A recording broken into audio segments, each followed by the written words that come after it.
How do we negotiate with potential buyers? I'm Ashleigh Mangini from Team Mangini, Superior Post Realtors. Today I'm going to go over just a couple ways that agents can help buyers and or sellers negotiate specific terms of a deal to help you better along to not only not spend as much, but also maybe not get into, potential issues with inspections or anything like that. So the first thing that we help with is pricing. When you write offers, obviously you have to take into account financial, what you can afford, but also what's going to be a good offer to, go under contract to get someone to accept that price. So what agents do is they look around at other properties in the area that are similar, that have sold for the same amount. Are they similar? Are they, updated as much, So keeping into account, obviously, what they're asking for, but also, what is it worth? What is it worth to you? The number one question I ask to my buyers are, what number are you willing to leave this on the table for? That's important to know, and have an agent with you to kind of help guide you and explain to you how people come up with the prices on their properties, and are they really worth it?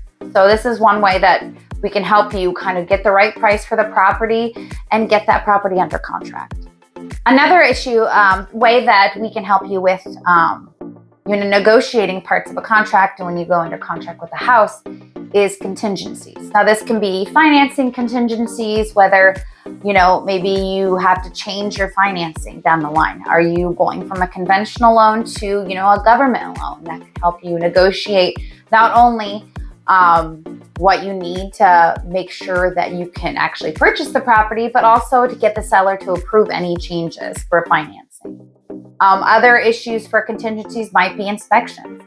It is so important to have someone on your side, a non-biased party on your side when you go through inspections to make sure and tell you this is a big deal. You need to make sure this gets done.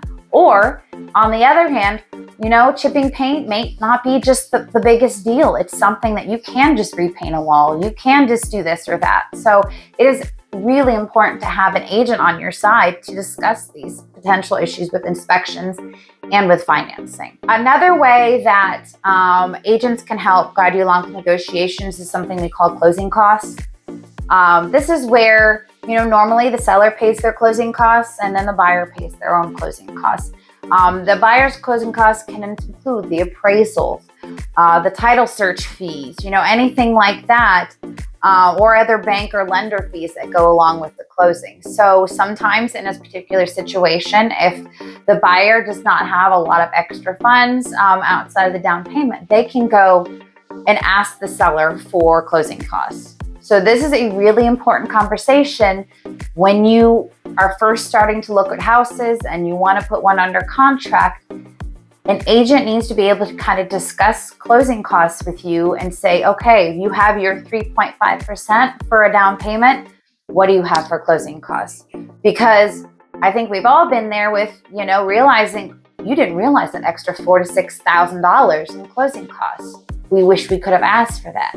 This is a really big issue right now, especially with rates being as high, down payments and everything like that, that you can get a seller to help pay for things that you might not necessarily know about. So make sure if you have a real estate agent that they're discussing closing costs with you and you're aware of what actually is going to come out of your own pocket. An agent can help negotiate a timeline for you. The timeline consists of everything that goes along down the line from offering on a property to closing on that property. And this involves not only inspections, but appraisals and everything like that. So it's important that not only discuss with you where you're at in the timeline, but also what's feasible. If you have a financing, like a VA, FHA government loan, it's going to be really hard to close in 2 weeks. That's something really important to take into account.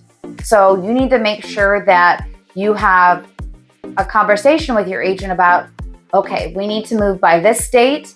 Our rental is done by this date. We need to be out by this date. I backdate and I forward date. So I'm like, all right, well, if we're here, we need to be out by there. We have this amount of time to get out of the house and to be moved into a new one. It's incredibly important, especially if something happens and you run over your normal contract date, if something happens and it's taking longer to close, you need to have that extra padding just in case. These are all different ways that an agent can help you negotiate throughout a contract. And these are just some. There's miles and miles of different things that an agent can help you out with along the way. But it's important to have someone who's on your side, who's working for you, and who can help kind of guide you through the process. That's what we do. Ashleigh Mangini, Team Mangini, Superior Plus Realtors. Follow me for some more real estate tips.